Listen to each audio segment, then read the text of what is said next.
Olá, eu me chamo Raquel Isoton, sou promotora de justiça e integrante do GPVID do Ministério Público do Rio Grande do Sul. Então, hoje, dando continuidade ao nosso curso, nós vamos falar sobre medidas protetivas de urgência da Lei Maria da Penha e o descumprimento dessas medidas protetivas.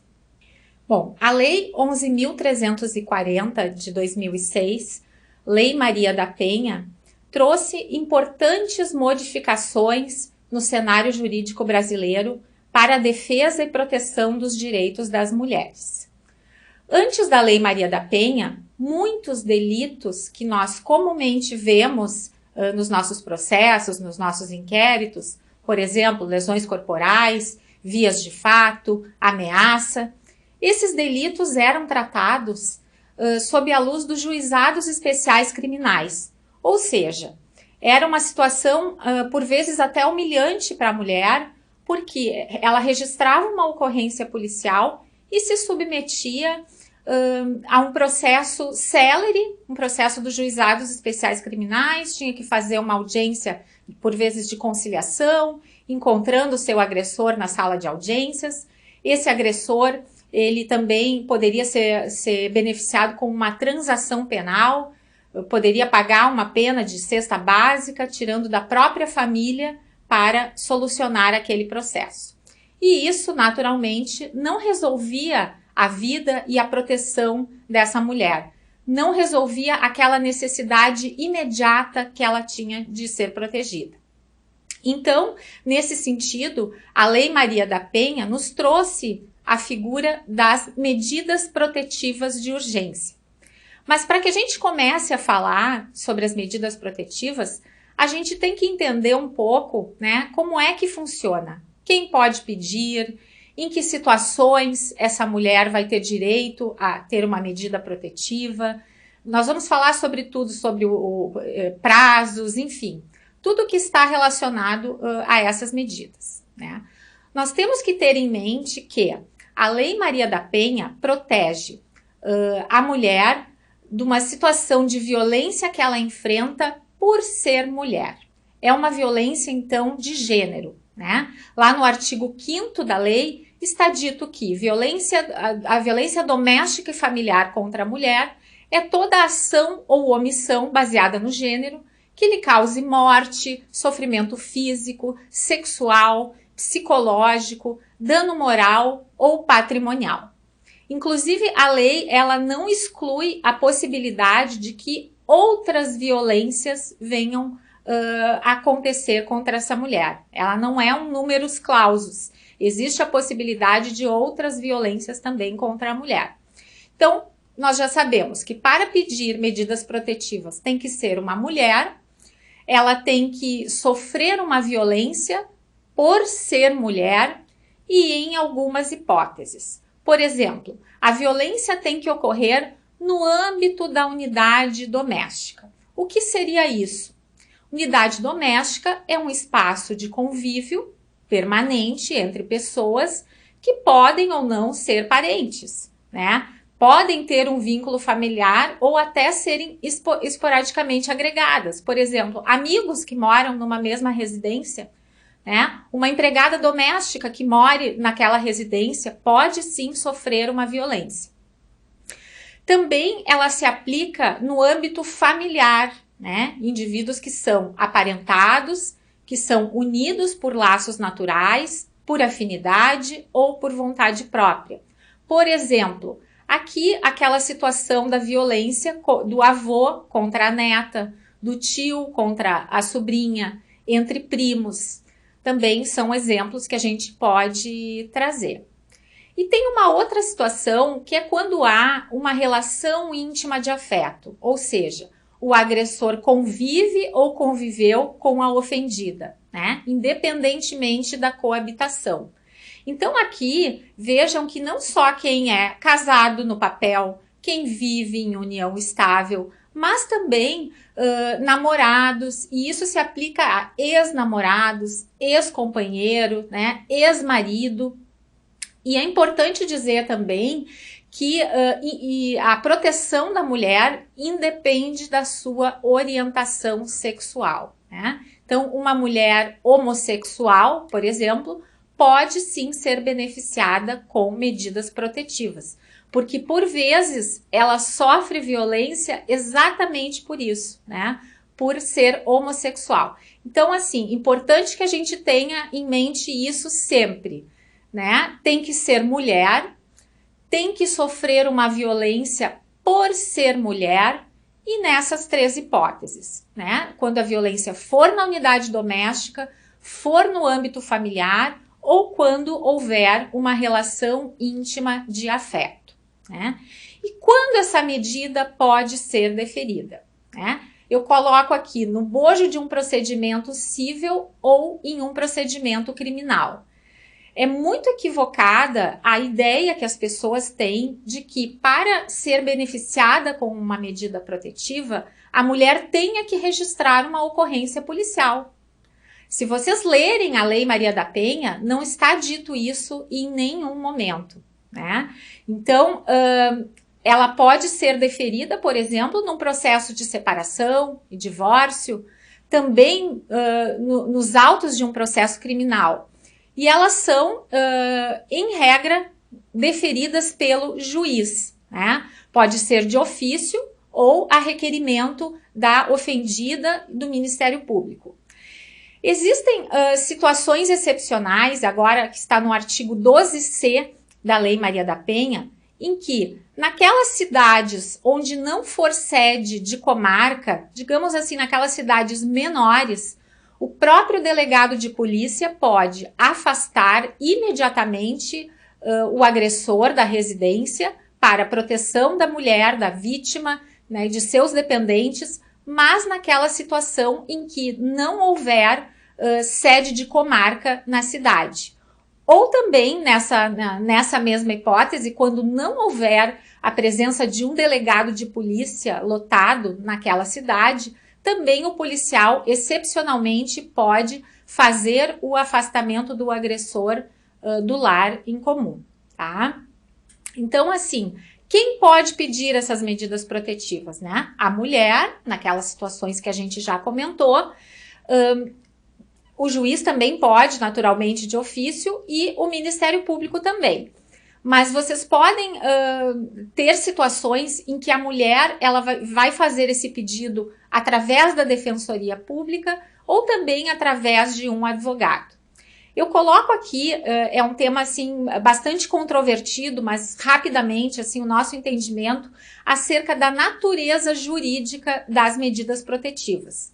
Elas são, na verdade, providências cautelares com o fim de garantir a integridade física e a integridade psíquica da mulher em situação de violência intrafamiliar. Ou seja, elas não estão atreladas a um processo crime, elas não estão atreladas a um processo cível, elas não precisam de um processo para existirem, né? Porque as medidas protetivas, elas protegem pessoas, elas protegem as mulheres e não protegem os processos. Então, elas são, na verdade, medidas autônomas, são medidas cautelares inominadas para a defesa de direitos fundamentais e para coibir a violência e a perpetuação dessa violência, né? É importante que a gente sempre tenha em mente que o Brasil é um país extremamente violento com as suas mulheres. O Brasil é o 5º país no mundo no ranking dos feminicídios.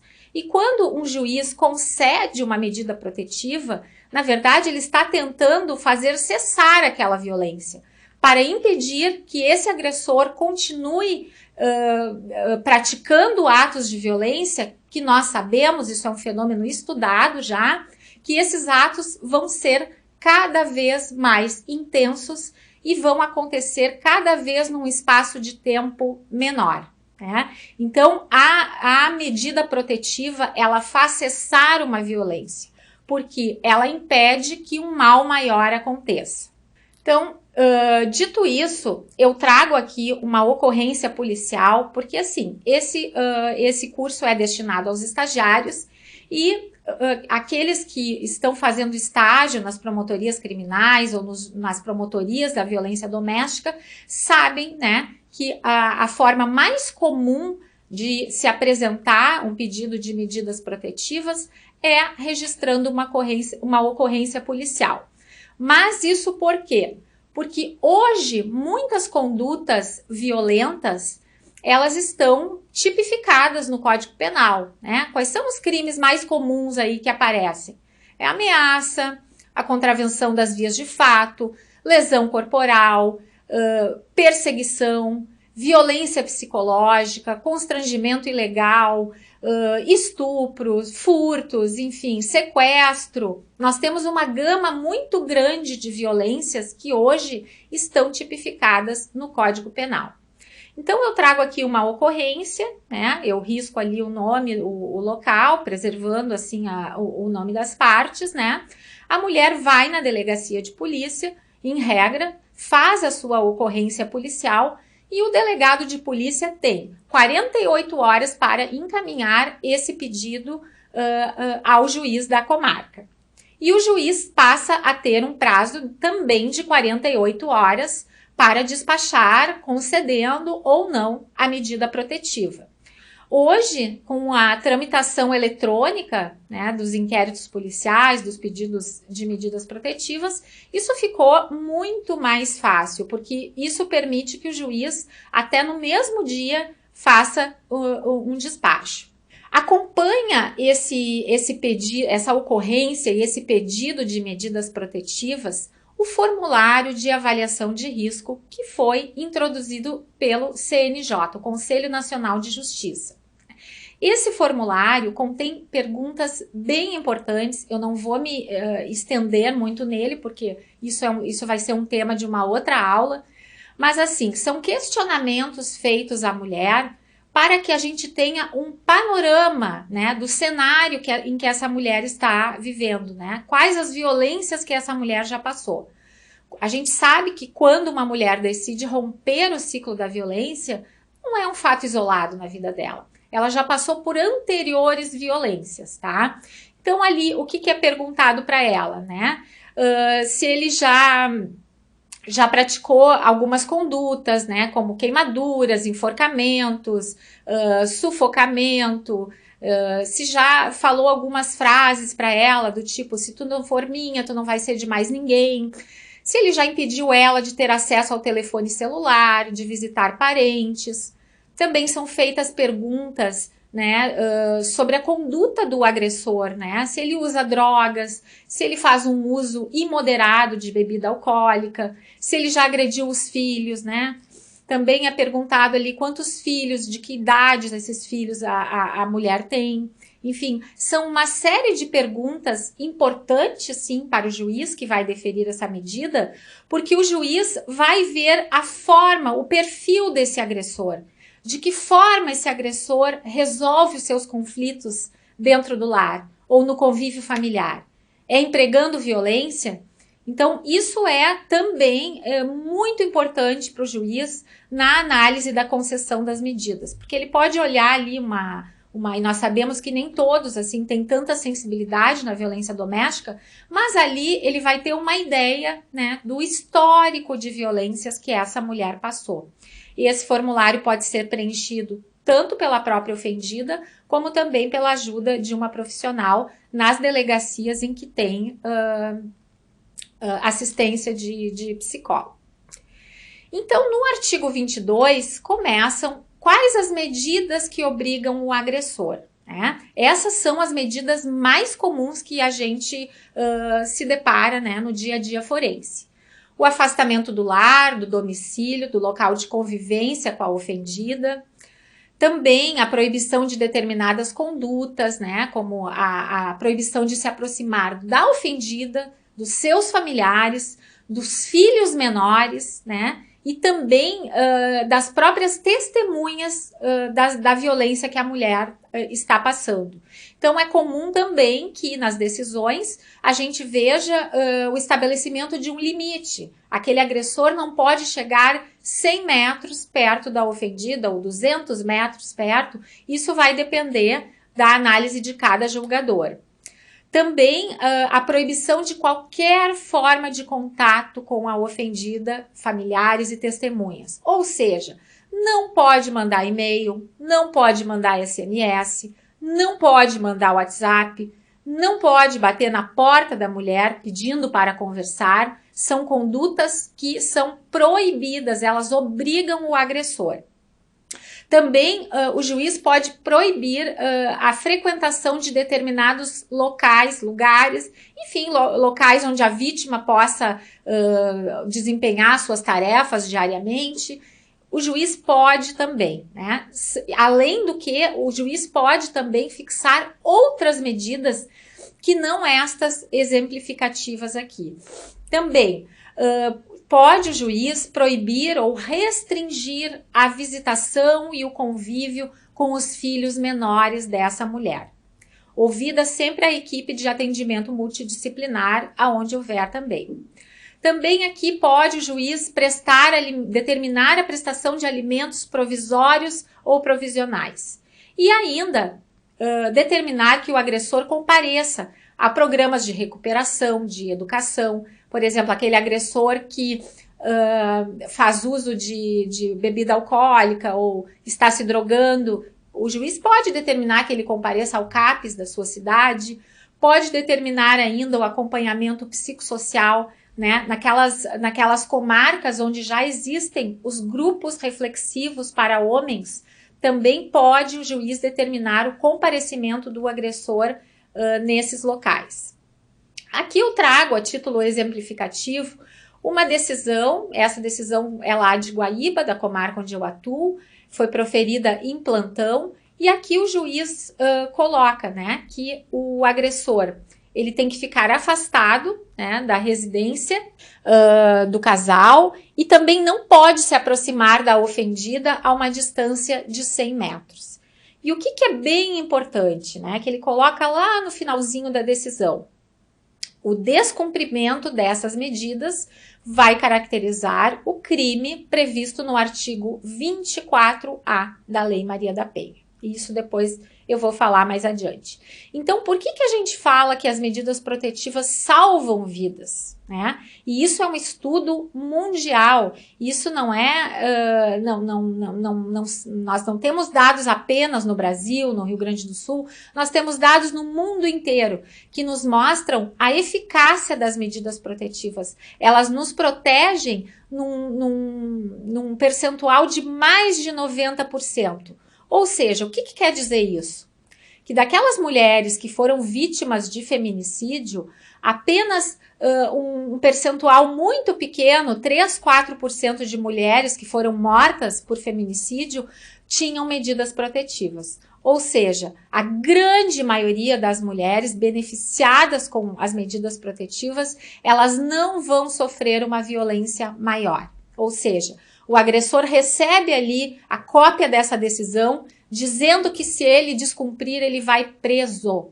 E ele pode ser preso, inclusive, em flagrante, né? Então, esses homens, graças a Deus, a maioria dá-se conta de que realmente a violência contra a mulher é uma coisa séria e existe, sim, meios de proteção. É importante a gente dizer também que em algumas comarcas existem as patrulhas Maria da Penha. Então, essas patrulhas também recebem cópia da decisão, né, e das partes, enfim, quem é o agressor, quem é a mulher, onde é que ela mora, onde é que ela trabalha, e vai passar a fiscalizar o cumprimento dessas medidas. Existem ainda outras medidas previstas ali no artigo 23, ou seja, o juiz pode determinar o encaminhamento da ofendida e dos seus dependentes a um programa oficial e comunitário de proteção, de atendimento.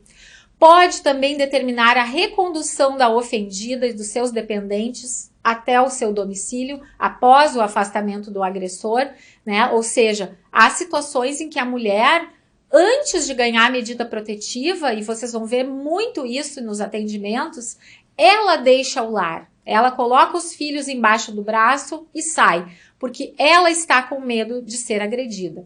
Então, muitas vezes, esse agressor tem que sair e ela tem que ser acompanhada por oficial de justiça, pela força policial para poder regressar ao lar. E muitas vezes essa mulher saiu da residência e ela não quer voltar. Ela quer mudar de cidade, ela quer ir para casa de parentes. Pode também determinar o afastamento da mulher do lar, sem prejuízo aos direitos relativos a bens, guardas, alimentos. Pode o juiz determinar a separação de corpos e ainda a matrícula dos dependentes dessa mulher numa instituição básica mais próxima da onde ela estiver morando. Outra coisa também bem importante. Por exemplo, uma mulher faz o pedido de medidas em Porto Alegre, na capital, onde ela reside. E depois disso, ela passa a ir morar em Capão da Canoa. E ela informa isso para a gente, informa para o juiz, ou informa para a defensoria, para o Ministério Público, enfim. A medida protetiva tem que acompanhar essa vítima, essa mulher. Ou seja, se ela vai morar em Capão da Canoa, muito embora a medida protetiva tenha sido concedida em Porto Alegre, a medida é remetida para o Fórum de Capão da Canoa. E isso por quê? Para que se possa monitorar mais de perto, né, a situação dessa mulher e para que ela possa também ter mais proximidade se ela tiver que noticiar um descumprimento, alguma situação que ela precise resolver no processo, fica um acesso muito mais fácil para essa mulher. No artigo 24, nós temos medidas protetivas que protegem contra a violência patrimonial, né? Violência patrimonial ocorre bastante também, vou dar um exemplo aqui rapidamente, quando o agressor começa a se desfazer dos bens, né? Quando é, digamos, um marido, um companheiro que começa a vender os bens para pegar o dinheiro para si e não ter que dividir com a mulher. Aquele agressor também que destrói as ferramentas de trabalho dessa mulher, que rasga documentos, enfim, que começa a querer prejudicar a mulher. Então, pode o juiz determinar a restituição dos bens indevidamente subtraídos pelo agressor, pode proibir esse agressor de celebrar contratos de compra e venda, de locação e de propriedade daqueles bens em comum, né? Sem autorização judicial, salvo com a autorização. Pode também o juiz determinar a suspensão das procurações conferidas pela ofendida ao agressor. E ainda a prestação de uma caução provisória mediante um depósito judicial por perdas e danos, né, decorrentes daquela violência. Agora, a grande inovação, né, que ela só veio depois de 2 anos de existência da lei, o crime do artigo 24A, que é o descumprimento da decisão judicial que defere as medidas protetivas de urgência. Tá lá, então, no artigo 24A, a pena é de detenção de 3 meses a 2 anos, tá? Aqui é muito importante a gente, o que diz ali no parágrafo 1º, que o descumprimento independe da competência civil ou criminal do juiz que deferiu as medidas protetivas. Pode ser um juiz na vara de família, pode ser o juiz criminal, que é o que normalmente acontece no nosso dia a dia, né? Isso permite o quê? Que haja a prisão em flagrante, né? Ou seja, aquela mulher tem uma medida protetiva. O agressor está intimado, está ciente daquela decisão. E ele vai na frente da casa da mulher, começa a querer entrar, invadir a casa. Alguém chama a brigada militar e ele é localizado ali, ele é preso em flagrante, né? O que não exclui também a aplicação de outras sanções.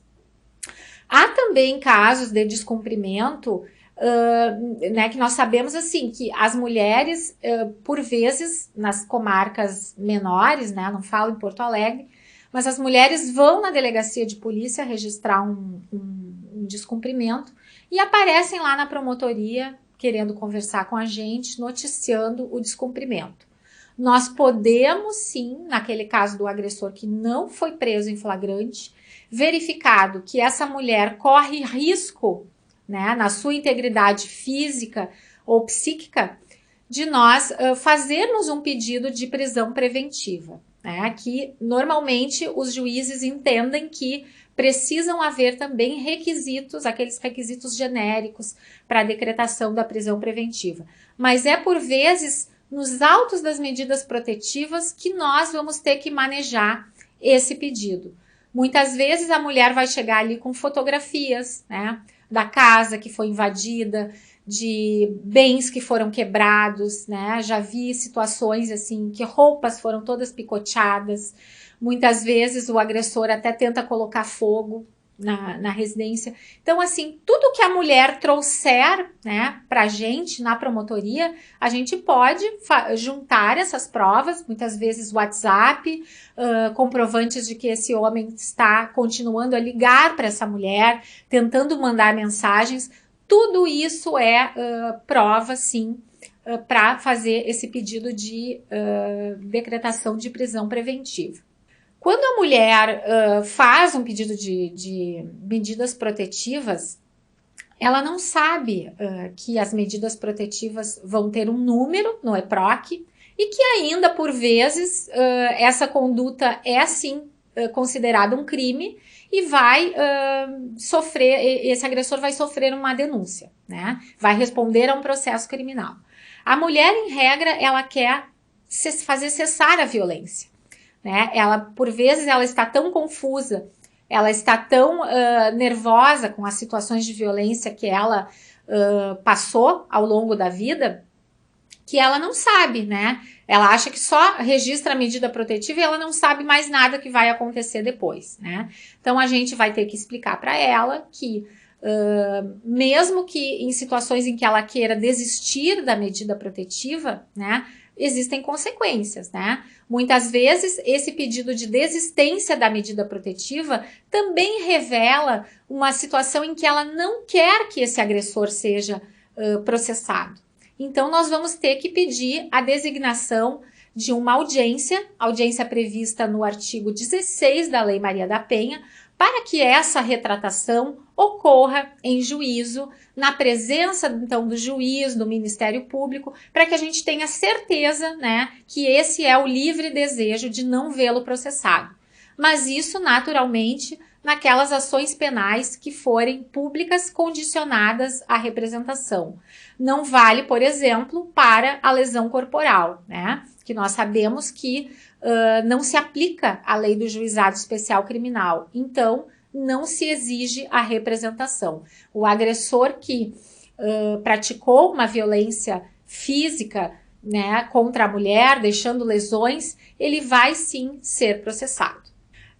Uma coisa bem prática aqui que eu trago para vocês, quando a gente vai elaborar uma denúncia, analisar um inquérito policial, e esse inquérito vem normalmente lá na tramitação direta do EPROC, normalmente, é a seta ali que eu coloco em vermelho, existem processos relacionados. O que seria isso, né?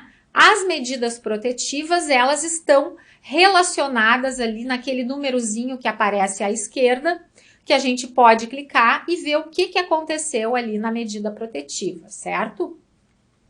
Mas nem sempre isso acontece. Por vezes, a gente recebe um inquérito assim, não tem nenhum processo relacionado ali.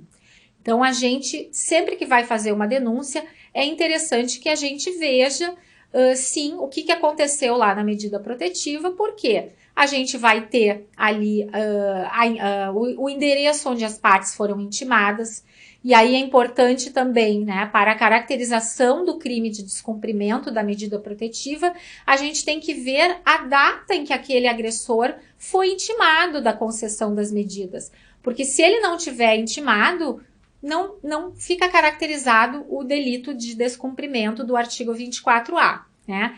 Então, tem situações como essa aqui, em que a gente recebe um inquérito policial lá na tramitação direta e a gente não sabe se houve a concessão de uma medida protetiva ou não.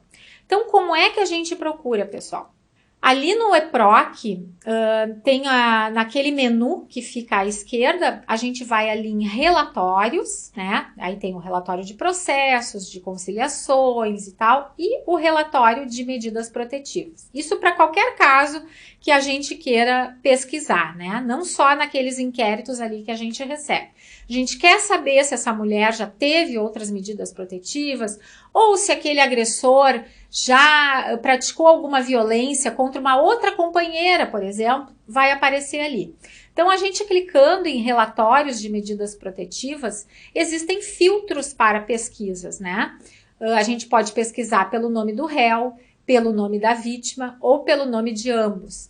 A gente pode também pesquisar medidas em vigor, medidas encerradas. Eu sempre pesquiso em todas, porque ali aparece as encerradas e também aparece aquelas medidas que ainda vigoram, né? Então, a partir disso, na primeira coluna da esquerda, a gente tem o número do processo e se a gente está, enfim, com vontade de ver apenas a decisão, a gente clica ali no documento onde tem despacho e a gente vai ver qual a decisão, né? Isso é uma ferramenta muito útil, inclusive para aqueles promotores que trabalham nos processos de direito de família, né? Em que hoje também é obrigatória a intervenção do Ministério Público quando houver violência doméstica e familiar contra a mulher. Outro dado que é bem importante, que eu deveria ter falado ali no momento da decisão que concede as medidas protetivas, é sobre o prazo, né? Nós sabemos que na Lei Maria da Penha não está dito em toda a extensão da lei que as medidas protetivas têm um prazo, correto?